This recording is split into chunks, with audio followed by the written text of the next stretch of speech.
preciso muito que todos vocês me ajudem, né? Amém. A bênção de cada um depende da oração que você empregar em benefício do pregador. Amém.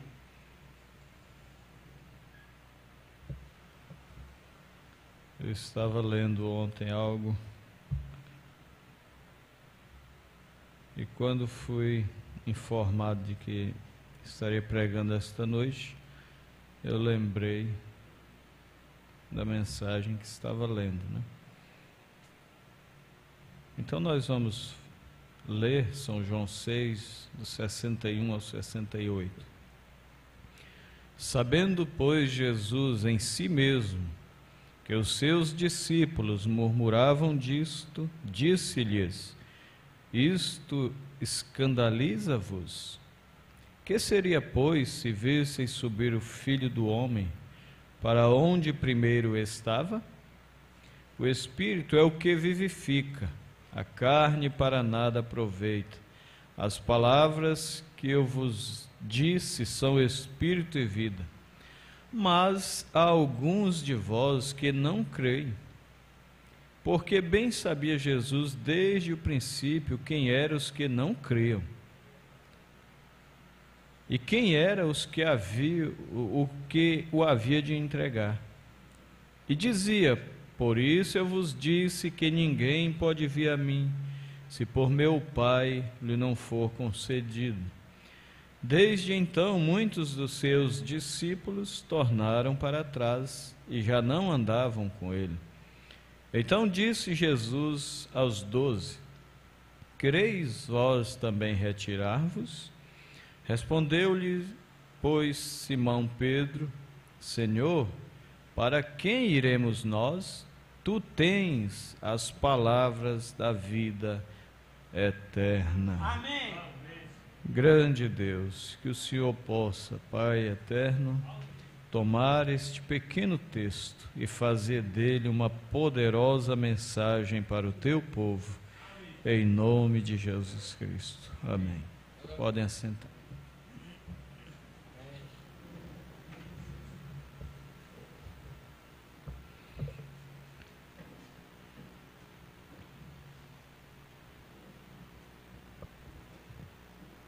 Eu não li a primeira parte, né, deste assunto, que está do verso 54 em diante, 53 em diante, né? Quer dizer, todo esse capítulo é de fato algo que veio para testar as raízes, né? Saber onde estava posta a fé das pessoas. Por isso Jesus disse: isso escandaliza-vos?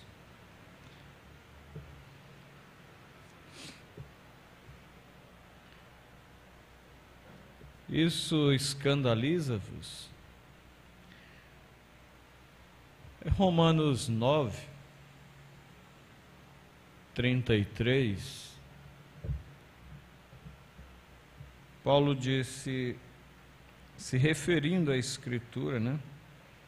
Ele diz: como está escrito,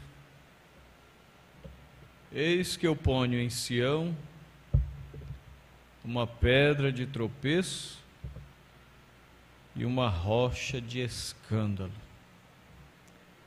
Quer dizer, uma pedra de tropeço e uma rocha de escândalo.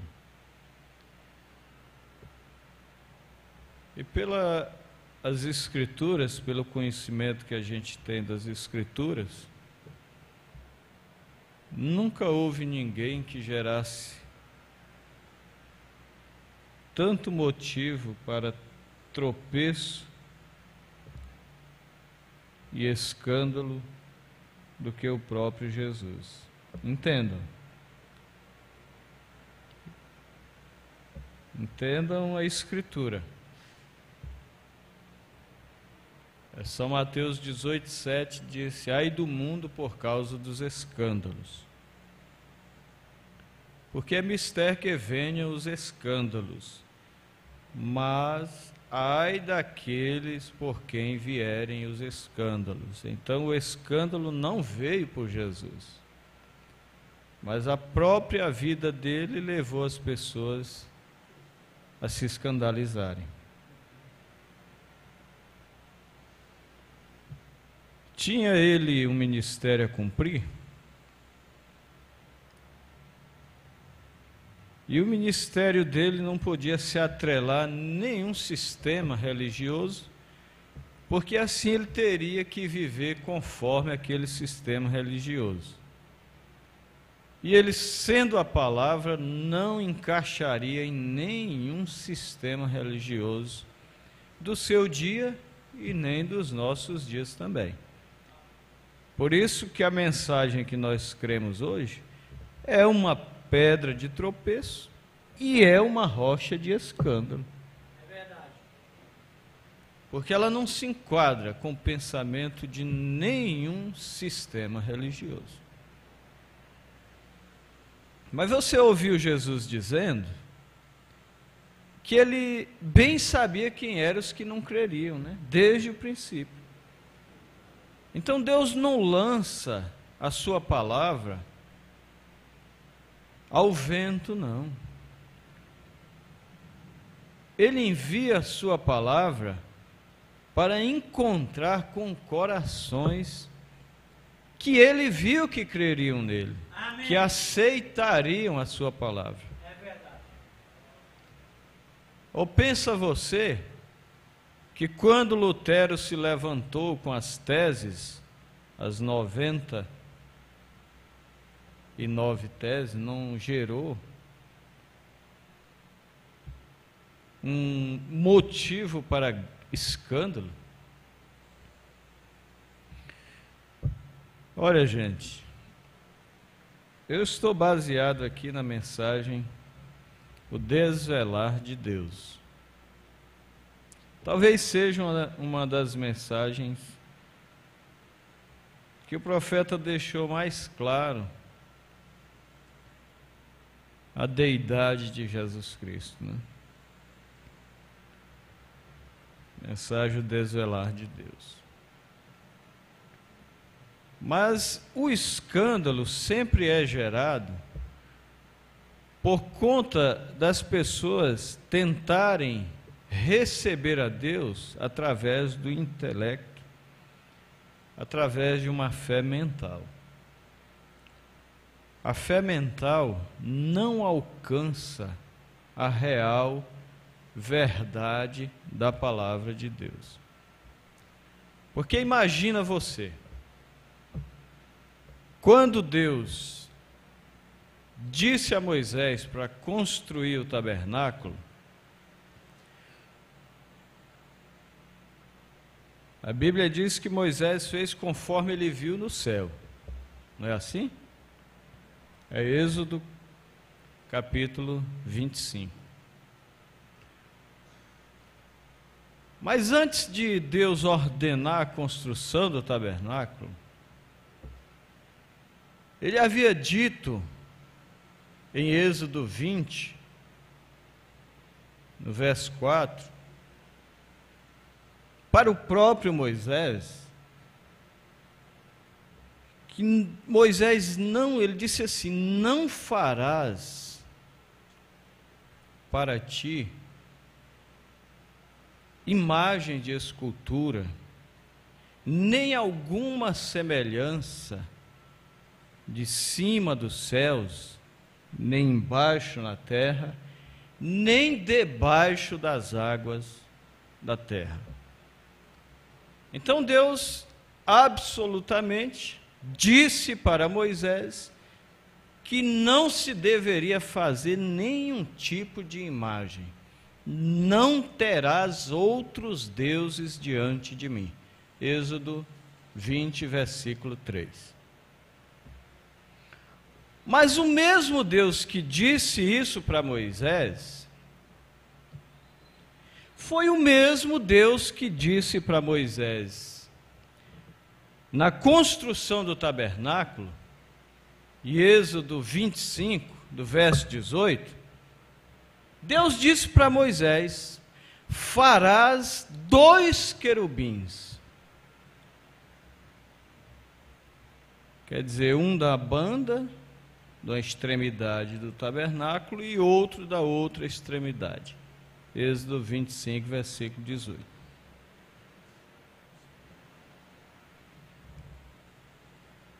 Temos que compreender uma coisa, que Deus nunca trabalhou em benefício do incrédulo. Deus sempre trabalhou em benefício do crente. Porque Deus sabe que o crente, até nas coisas que ele não compreende, ele continua crendo. Ele aceita de Deus. Então olhe para Jó.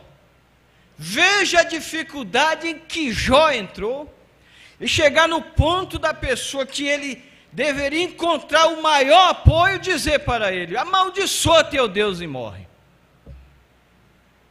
Então Jó diz: tu falas como uma doida, nu saí do ventre de minha mãe, nu tornarei para lá. Deus deu, Deus tomou. Receberia eu porventura o bem de Deus e não receberia o mal?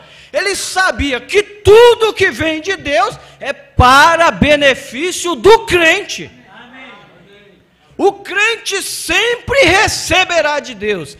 Ele nunca se escandalizará na palavra de Deus. Aí nós encontramos que Jesus, passando por uma seara, um campo de milho, os discípulos quebrando milho no sábado, sem lavar as mãos nem nada e comendo. Aquilo escandalizou os fariseus. Porque primeiro a palavra não veio para eles. Jesus disse: vós não podeis entender a minha linguagem, porque vós não sois de Deus. Mas havia alguém ali que podia entender a linguagem de Deus. Amém. Eles compreendiam porque Deus falava a linguagem de suas almas. Amém.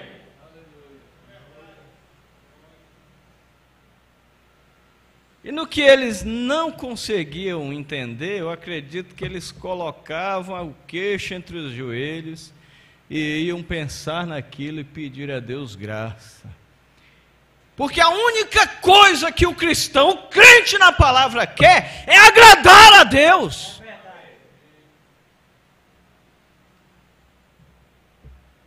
Já pensou quantos crentes da igreja de Moisés não se desviaram? Mas Moisés, nós não compreendemos isso. Nós não conseguimos aceitar. Tu acabou de receber as leis ali, os 10 mandamentos. E lá está escrito, é o primeiro mandamento: não farás imagem de escultura, nem do que está em cima, nem do que está na terra, nem debaixo das águas da terra. E agora tu vem querer, Moisés, nos fazer aceitar a imagem desses querubins aí dentro do tabernáculo. Não dá não, Moisés. Olha, não se repetiu aqui com Jesus?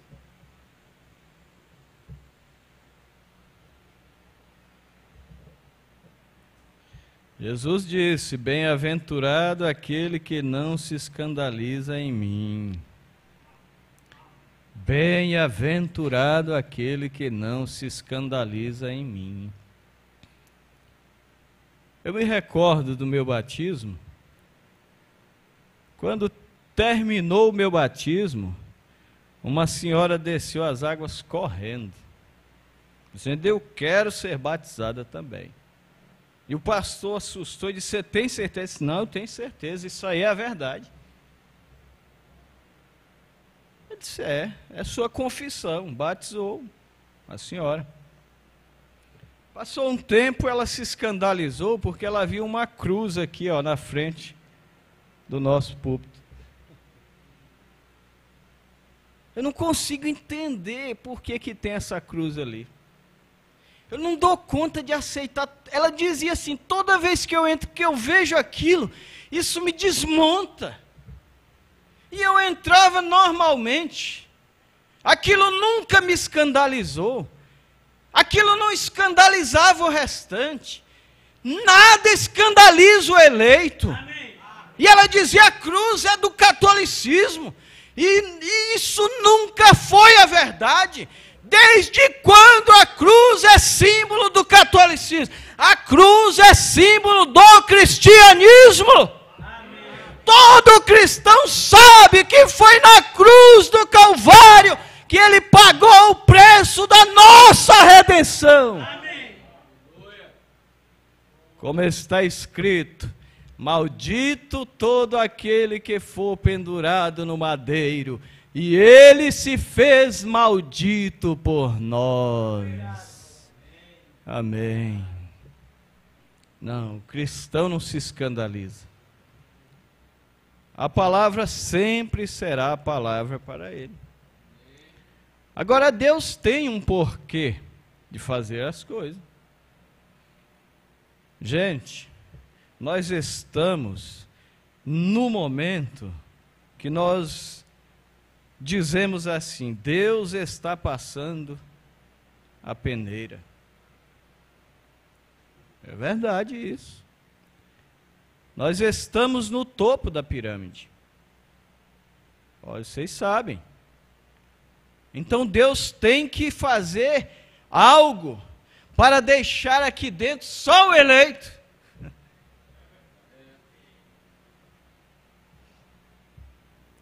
O ministério de Jesus estava chegando à sua hora final.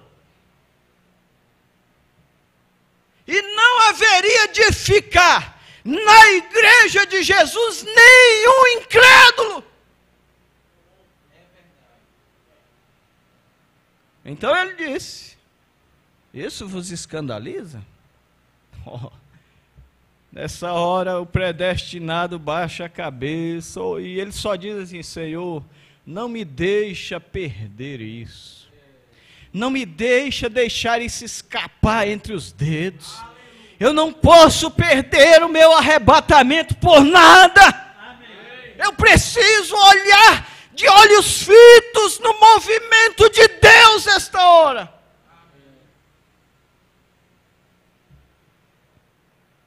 O profeta, depois de ler a escritura que ele usou para pregar esta mensagem, o desvelar de Deus, ele usou duas escrituras que foi Filipenses 2 e 2 aos Coríntios, capítulo 13, se não me foge a memória, isso. Mas ele diz assim depois da leitura: agora, o meu tema esta manhã, eu espero confiantemente que Deus revele isso. E cada vez se você que toma as fitas e ouve, e eu tenho esperança, e espero confiantemente que você tenha tido o entendimento espiritual daquilo que Deus tem tentado fazer a igreja compreender.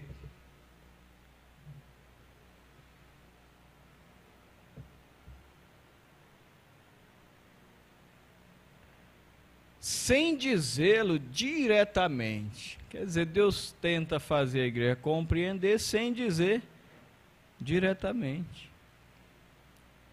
Olha aí como o eleito, o predestinado, ele tem a mente de Cristo. Ele entende. Ele sabe o que Deus está falando. Ele não se embaraça com nada, não. Ele não se prende em nada, não. Ele vai passando por tudo. Ele vai seguindo adiante. Ele só tem um alvo e é chegar. Ele vai chegar.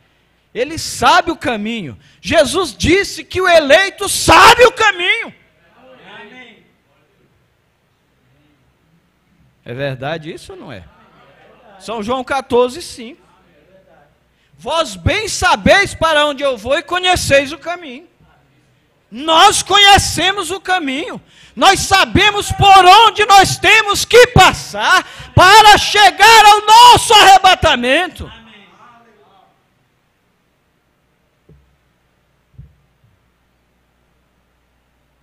Nós temos de dizer coisas de uma tal maneira, olha o que o profeta vai dizer, que possa diminuir, que possa levar uns a saíres e alguns a irem embora e outros ponderarem a respeito. Mas isto é feito propositalmente, precisa ser feito dessa maneira. Olha aí. Tem que acontecer. Tem. Deus tem que ficar só com a nata. Vamos adiante. Então pode ser que alguns digam, o Senhor quer dizer que Deus faria propositalmente uma coisa assim? Ele certamente o fez, Ele ainda faz. Ele fez lá com Moisés, e quando Salomão foi construir o templo, Crônicas 3, versículo 10, está dizendo lá, e fez também 2 querubins em forma de andantes, e os cobriu de ouro batido.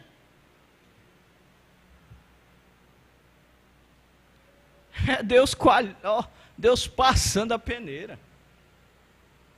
Deus quer que fique aqui dentro, na sua igreja, aquele que realmente ama a palavra. E aquele que está fora só virá para aqui se ele amar a palavra. O amor pela palavra faz ele vencer tudo, faz ele abandonar tudo, faz ele desafiar tudo. Aquele centurião romano, ele desafiou sua nação incrédula. Ele desafiou toda a forma de crença que eles tinham. Ele largou para trás tudo, ele foi ao encontro da palavra. Amém. O profeta disse que a mulher cirofenícia tinha 12 impedimentos, mas a fé dela não tinha nenhum. Ela não se embaraçava com nada. Podia dizer que na igreja de Jesus tinha um falso profeta, podia dizer que lá eles comiam sem lavar as mãos, que Jesus não respeitava o sábado, que os discípulos de Moisés se escandalizaram com aquilo, não viram que estava diante deles o próprio sábado. Não viram. E por não compreender aquilo se escandalizaram. Mas enquanto eles se escandalizavam, ali estava Pedro, João, Tiago, Filipe, descansados em seu sábado. Veja Mateus 5, melhor dizendo, quando ele falou de todos os mandamentos, ele não citou o sábado. Mas quando chegou em São João 11, aí ele disse onde estava o sábado. Ele mostrou onde nós estamos hoje. Nós estamos em Cristo. E nenhuma condenação há para aqueles que estão em Cristo. Para aqueles que entraram no sábado. Nós temos que ler a Escritura e deixá-la encarnar em nós. É Hebreus 4, nosso descanso.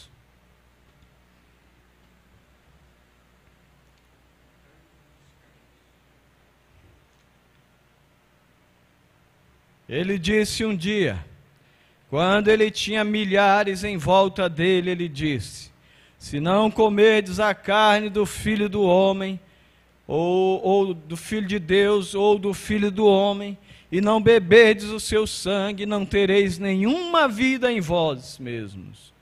Que tipo de declaração você pensa que um doutor de medicina, ou uma enfermeira, ou qualquer grande pessoa intelectual pensaria de uma declaração assim? Para um homem que tinha um ministério como ele tinha? Ele diria, comer a carne? Isso é canibal. Beber o sangue humano? Isso é vampiro. Por isso Jesus disse, isso vos escandaliza. A mesma pessoa que se escandalizou com a cruz que tinha no nosso púlpito, chegou para mim com um inário nosso, com a foto de Jesus e disse: isso aqui está errado. A mesma pessoa, sabe onde ela está? No mesmo lugar de onde ela veio, na denominação, roubando a Deus sem entregar dízimos. Voltou para o mesmo lamaçal. É o cachorro voltando a seu vômito, é o porco voltando ao lamaçal. É verdade isso. Se embaraçou com nada. O diabo, quando veio ao irmão Brana, ele rodeou o irmão Brana de todo jeito, porque sua mulher tinha morrido. Ele disse: meu irmão morreu em meus braços, e eu o sepultei. Meu pai morreu em meus braços, eu o sepultei. Minha filhinha morreu, e logo minha esposa morreu, e logo minha filhinha. O diabo se aproveitou da situação. Aí veio falar com o irmão Brana. Veio dizer: ó, ele é um Deus tão bom, não é? E por que ele não curou seu pai? Por que deixou seu irmão morrer? Por que deixou sua esposa, sua filhinha morrer? Ele não é um Deus tão bom? Você tem orado por milhares e eles têm sido curados, ressuscitados, e Deus deixou sua esposa, sua filha e seus amados morrerem. E ele começou a dar ouvidos a Satanás. E numa hora ele disse: mas Satanás podia dizer tudo para mim, mas não que Jesus não existia, porque eu o havia visto. Amém. Daí, quando o profeta pôs os olhos naquela foto do quadro da Última Ceia pintada por Hoffmann, ele disse: é o mais parecido.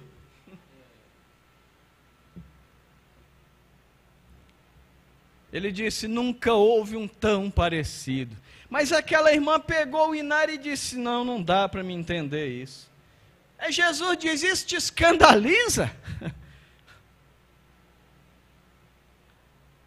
Só vai vir quem foi chamado. Jesus disse, nós lemos aqui: ninguém pode vir a mim senão aquele que o Pai me tem dado. Ninguém.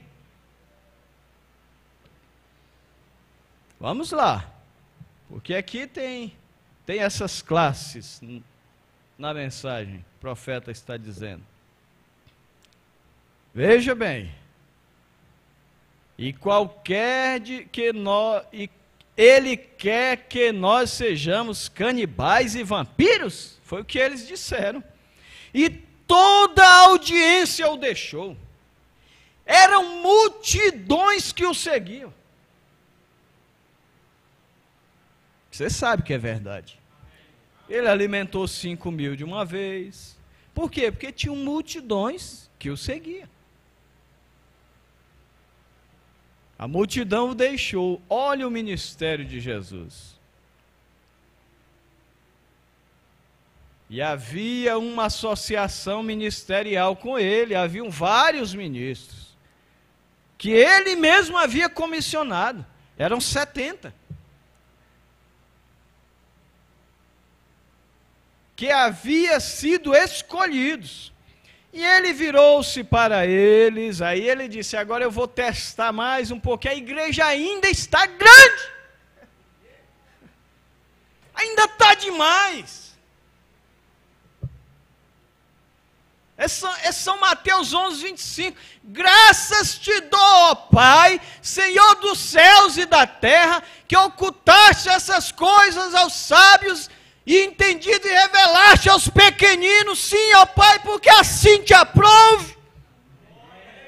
Pedro perguntou preocupado de como que seria a multidão de salvos. Senhor, são muitos os que se salvam. Ele disse: Pedro, porfiai por entrar pela porta estreita, porque largo e espaçoso é o caminho que conduz à perdição, e muitos são os que entram por ele. E porque estreita é a porta, e apertado o caminho, e são poucos que entram por ele. Então foi a multidão toda embora, e Jesus olhou assim: aqui ainda tem muita incredulidade aqui no meio.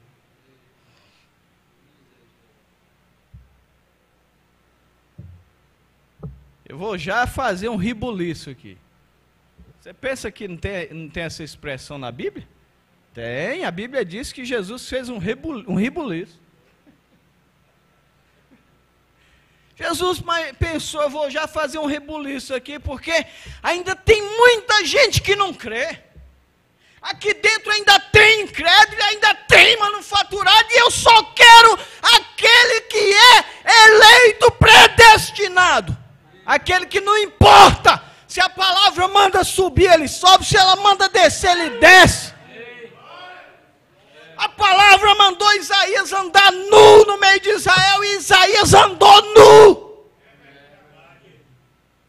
Um profeta. A palavra mandou Osés tomar uma prostituta e casar com ela. Ele foi lá e tomou e casou. Foi a palavra. Ela manda batizar em nome de Jesus Cristo. O eleito batiza satisfeito. Ele sabe que esse é o único batismo existente na Bíblia. A gente fica com dó, né, dos trinitarianos, porque a gente não acha ninguém batizado na Bíblia. Aqui eles querem batizar depois da Bíblia. Nós começamos na Bíblia e damos sequência fora da Bíblia. E ele não acha. Como ele não acha aqui, eles têm que ter aquele espírito de rã que fala Apocalipse. Só olha para trás, só olha para o concílio de Nicéia, só olha para Constantino. Eu estou olhando para Atos capítulo 2, 38, onde a Bíblia diz que quase 3.000 almas foram batizadas em nome de Jesus Cristo e receberam o perdão de seus pecados.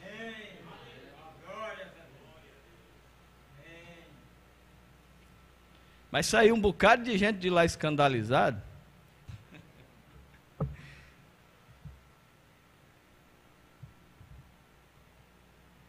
Ele virou-se para eles e disse: agora eu vou saber se vocês creem em mim. O que pensareis quando virdes o Filho do Homem subindo para o lugar de onde ele veio? Agora, ele não explicou isso. Agora você vai encontrar bem aqui onde é que Deus faz a separação. E aí nós vamos nos identificar. Mas isso é tão bom quando a gente se identifica com a palavra, não é? É. Você sabe que se você estivesse lá com Noé, você tinha entrado na arca. Tinha. Não tinha outro meio de salvação. Então você ia estar com Noé.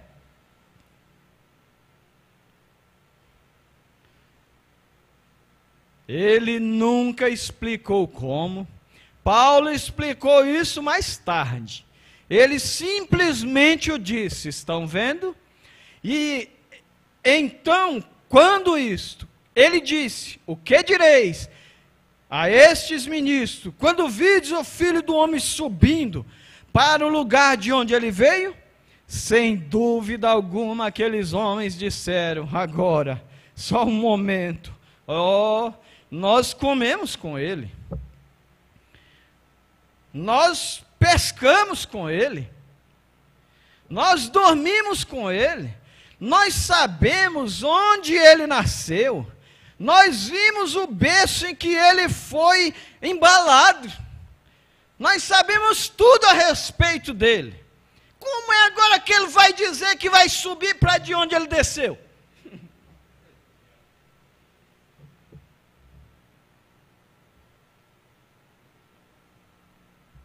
Não é porventura esse o filho de José?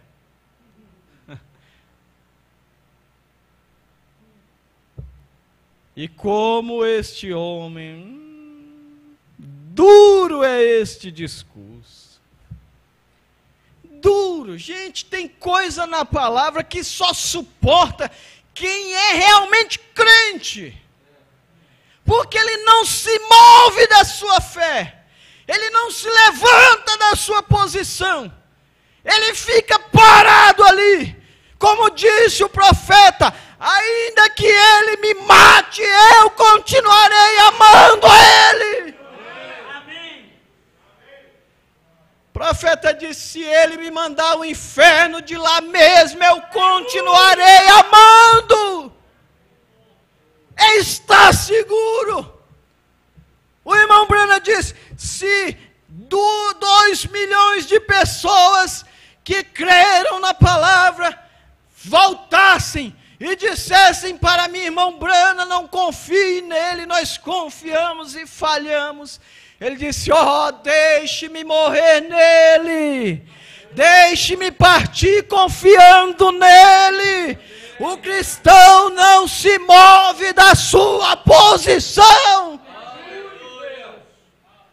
E o diabo tenta tirar você. Ele bota você para razoar, fazer você descrer daquilo que é a verdade.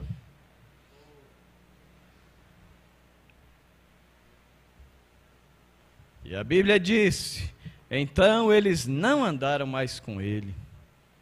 Eles o deixaram. Logo a ele restava 12. Quem é que foi com os 70? Mas ainda estou aqui, confiando só em Ti, Senhor. Amém? É Tua graça e nada mais. Veja, logo a ele restavam 12. Ele tinha escolhido 12. Você está se identificando? E um deles era o diabo. Ele disse, então ele virou-se para eles. Ainda estava grande, mas tinha um que ia andar mais um pouquinho, mas não ia ficar. Não podia. Era só para aqueles que Deus viu antes da fundação do mundo. Como diz a Bíblia, em Apocalipse 13, versículo 8, 17, versículo 8, 1 de Pedro, versículo 1, Efésios capítulo 1, versículo 3 a seguir. Todas essas escrituras dizem que Deus nos escolheu antes da fundação do mundo. Veja bem, ele virou-se para eles. Nessa hora eles esperaram a coisa mais forte.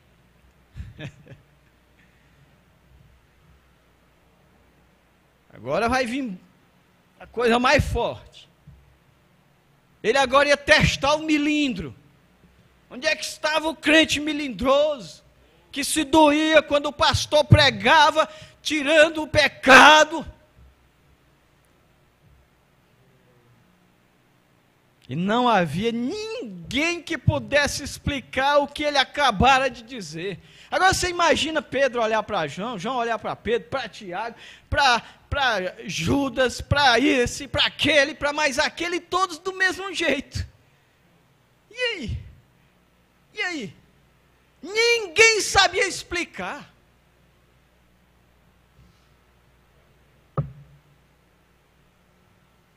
Como vão eles comer a sua carne e beber o seu sangue?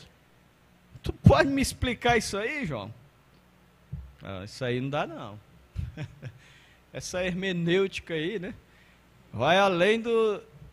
Isso aí é como Pedro disse de Paulo, ele diz coisas que está muito alto. Não dá para a gente compreender não. Veja...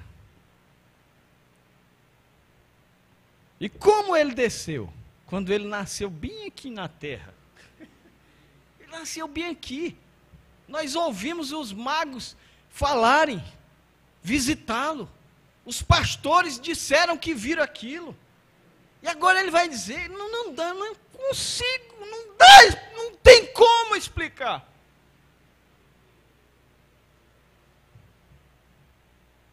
Como aquela irmã disse, né, lá de Goiânia, o pastor sempre fala, eu não sei ler, nem escrever, mas eu sei crer e obedecer. Amém. Como ele desceu quando ele nasceu bem aqui na terra, está vendo? Eles não podiam entender isso. E então ele virou-se para os apóstolos, era o teste agora para o verdadeiro.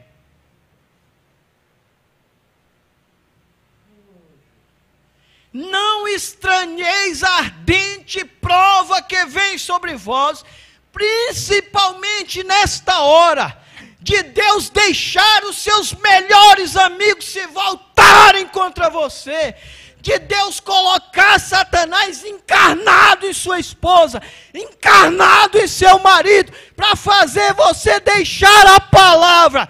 Não deixe a palavra por nada. Não deixe não. Se agarre a ela. É ela que vai te levar até o fim do caminho. É a palavra que tem salvação para você.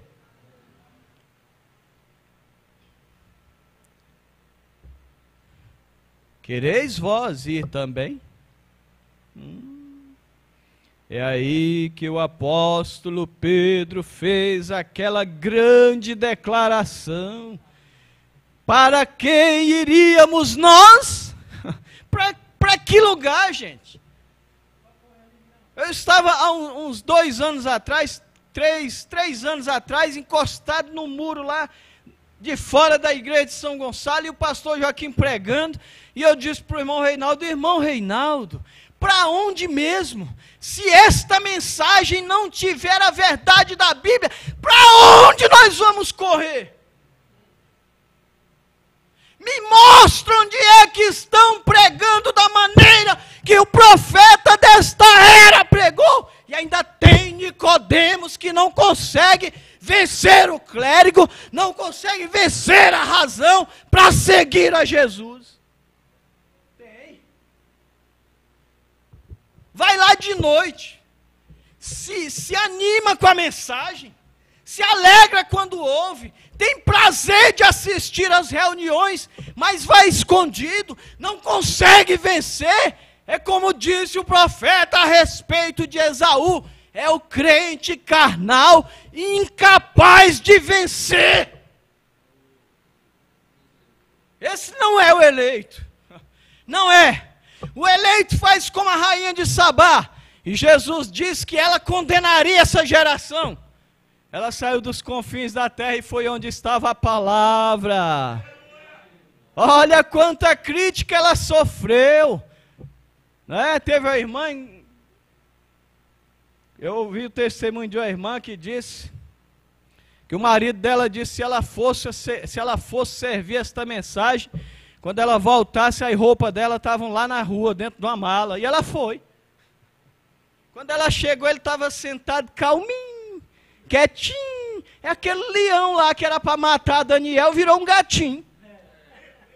Deus sabe amansar leão. Deus não perde o seu eleito. Deus não deixa tropeço no caminho do eleito. O eleito enxerga a estrada inteira.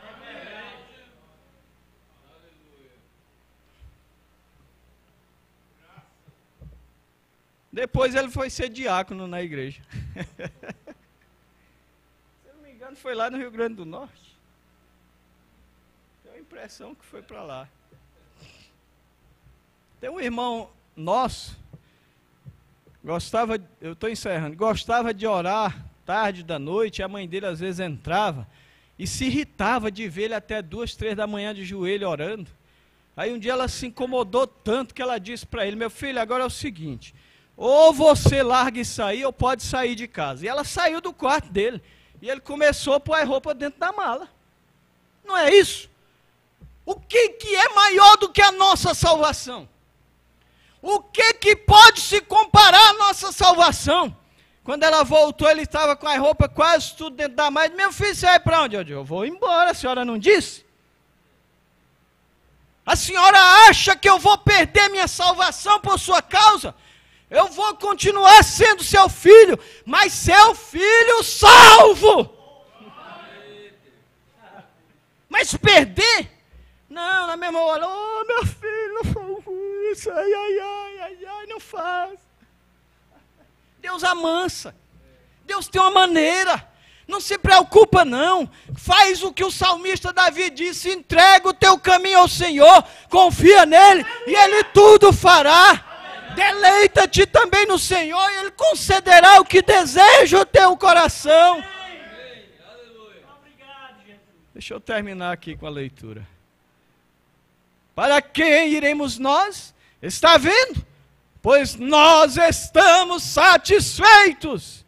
Nós sabemos seguramente que tu, e somente tu, tens as palavras da vida eterna desta hora.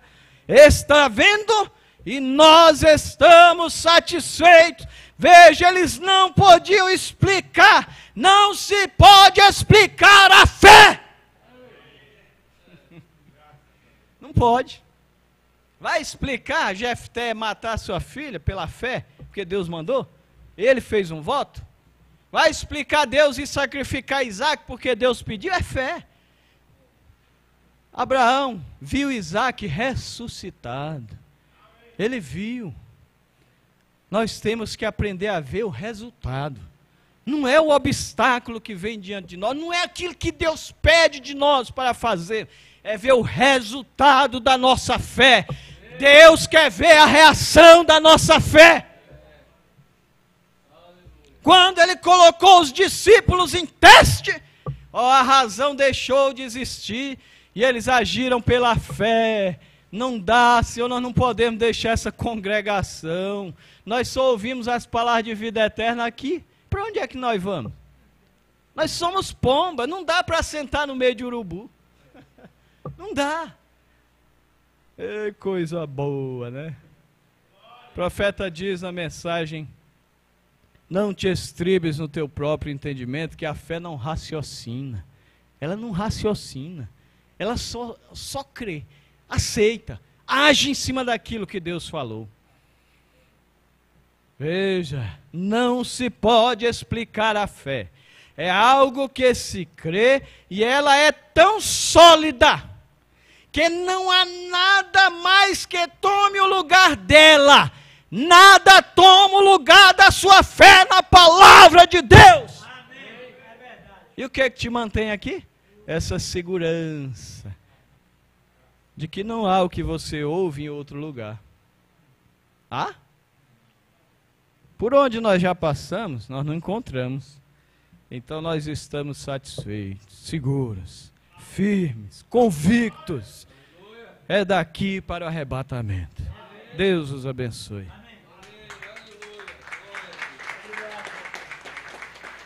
Aleluia. Graças a Deus. É daqui para o arrebatamento. Para onde iremos nós? Vamos para casa. Amém? Celestial. Irmãos, vamos nos pôr de pé. Nós estamos indo para casa, nossa morada celestial. E estas porções, esta palavra vai nos animando, nos ajudando a permanecer nesta fé. Estamos gratos a Deus por isto. Nosso amado e bondoso Deus, obrigado, Senhor, por mais uma vez podermos ouvir palavras de vida eterna. Palavras que nos ajudam a nos mover, nos ajudam a caminhar, Senhor, nesta fé. Esta é a fé que o Senhor tem dado a nós, a fé do Filho de Deus. Foi a mesma fé que o Senhor deu para eles lá. Eles tiveram fé para serem batizados em nome de Jesus Cristo. Nós aqui também, Senhor. Ó Deus, e por isso estamos aqui. É porque estamos nesta fé. A fé do Filho de Deus, a fé que vence o mundo. Ajuda-nos, Pai, a permanecer nela. E abençoa neste instante o retorno, ó Deus, de cada um de nós para os lares. Em nome de Jesus Cristo. Pedimos também o retorno, ó Deus, do pastor Machado com todos os irmãos que estão com ele. Ó Deus, que o Senhor os livre de qualquer embaraço no meio da estrada. Que eles cheguem em paz, em nome de Jesus Cristo. Abençoa todos quantos estão conosco através da internet. Cura, ó Deus, aqueles que necessitarem de cura. Soluciona os problemas da fé, Senhor, em nome de Jesus Cristo. Nós te rogamos. Amém, Jesus. Amém. Deus continue nos abençoando, irmãos. E até a próxima reunião com fé no Filho de Deus, a fé que vence o mundo. Amém.